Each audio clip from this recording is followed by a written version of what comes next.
many people out there want to start their own valet company? They see my videos and they think, wow, this is really nice. This guy's making a lot of money and he seems to be having a great time doing the valet parking business.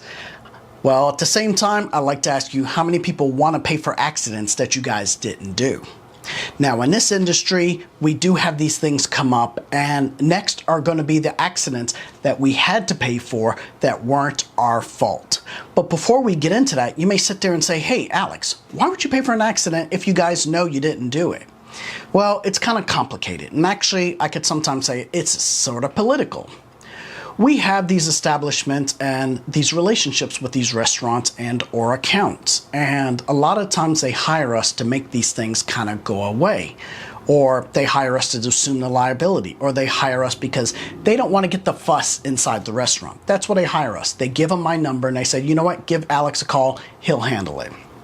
I get the phone calls, I'll do my preliminary investigation and determine, yeah, more likely than not, this did not happen under our care, but at the same time, I need to really look into this and figure out, do I pay this? It's minor, or do I end up getting sued, like in the last case where the guy wanted to sue us for the set of keys? If we went to court for that, if I went with my attorney's $300 an hour. If I'm in there, it preps up at least 10 hours of pre-trial, trial, afterwards. Even if, let's say, it's 5 or 6 hours, that's still a couple of $1,000s. If I pay this guy $500 just to go away, see how much more sense it makes? We don't want to do it, but a lot of times we end up settling. Now, I'm not saying go out there and start filing frivolous cases against different companies, but at the same time, you have to realize you have to pick and choose your battles. So the first story we're going to discuss is an accident that we got into when we first started our company. We started our company in February of 1997, so this would be April of 1997 that we got into this accident.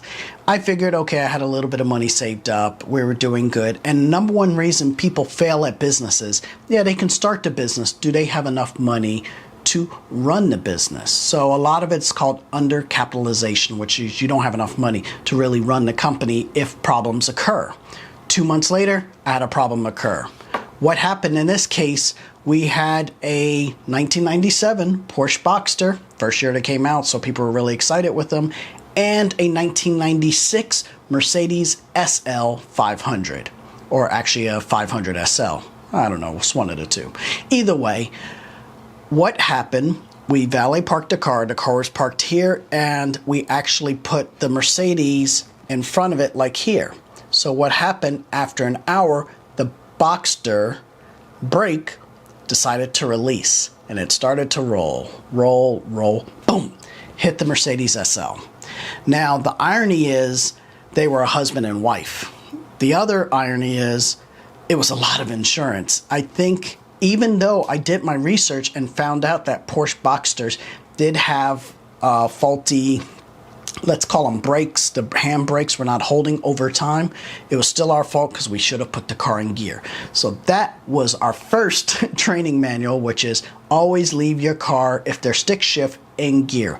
That will prevent that from happening. So if the brake were to ever fall or fail, it would go forward and then kind of lock into place because a gear wouldn't allow you to move forward anymore. So that was our first case. I didn't want to have to pay it, but our insurance ended up covering it, and I think it was over $7,000 to cover that case. Now, this next story happened just a few months ago. We work at one of our high-rise communities, and we just got this account. So when that happens, it's needless to say, we're kind of in a probationary period. So it was a first overnight shift, and the valets all concur and tell me that the customer took their key with them up to their unit that night. But the next morning he came down, he said, where's my key? And the valet said, hey, the customer, we called the valets from the night before, and they said the customer still has his key. He's like, no, I don't, I don't have my key. So we had to replace the key. I think it was a Mazda 3.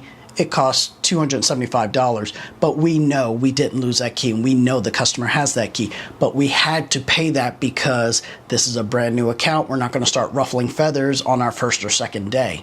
So that's something that we have to bite the bullet, pay for this key, even though we know we didn't lose that key. Now, the third story happened, and this happens a lot, but this one we knew we didn't do it. We curb wheels. There's nothing about it. If we're in a parking lot and there's curbs, the valets don't all know the proximity of these vehicles, so sometimes they will curb a wheel against a curb a wheel against a curb.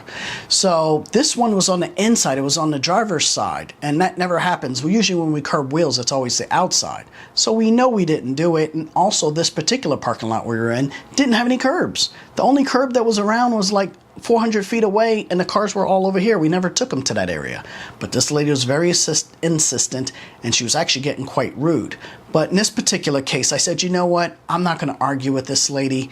We have a person that fixes wheels, and I think he charges us like 75 bucks. So at that point, it's worth the 75 bucks just to fix this lady's wheel and to call it quiet. I don't want to see her ruffling any feathers inside the restaurant. $75, we can eat that.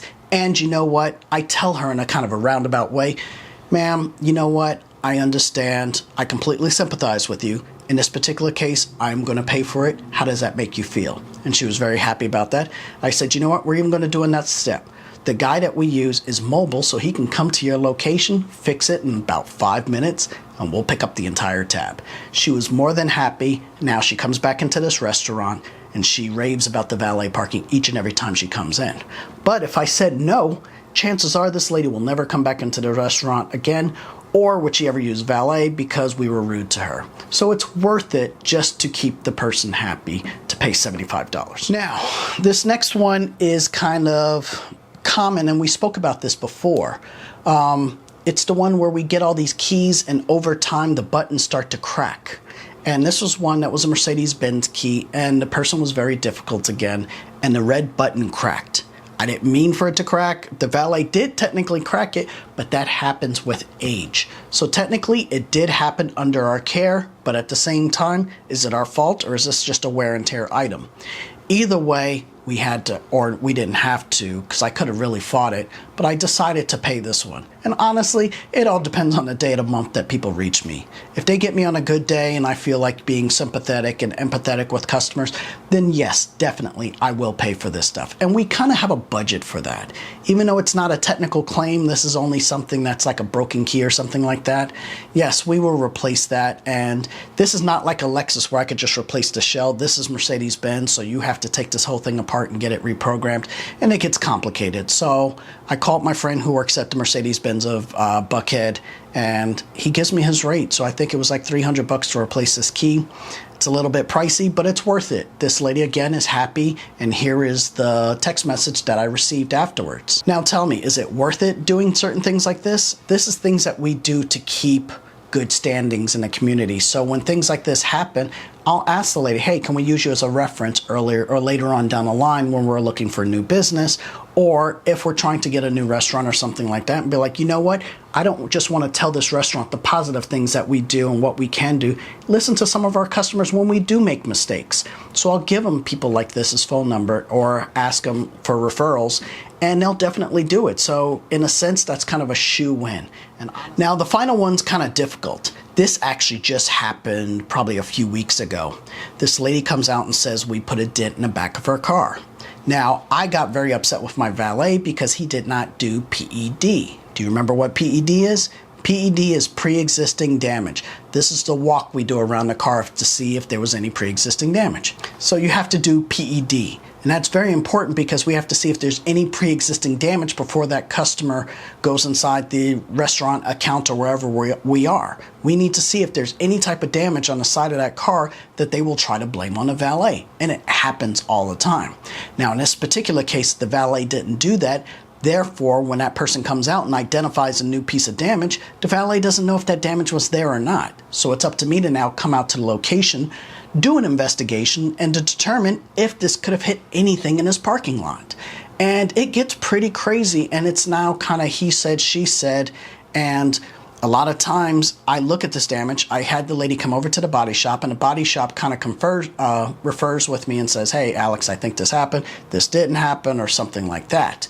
So what we end up doing, we go over everything, and the body shop's actually pretty funny. He's like, Alex, there's a lot of damage on this car. How do we single out what she's claiming you guys did? Did you do it? Did you not do it? I don't know. So what we ended up doing, I said, ma'am, we could fix this dent, but there's another dent right next to it on an opposing panel. And to pull that dent out, it's going to be like another $1,200 because it's really an odd spot on this SUV, and the whole entire panel had to be painted. Of course, she didn't want to do it, as you can tell by the look of her SUV. So the body shop's like, hey, you know what? Just offer her money.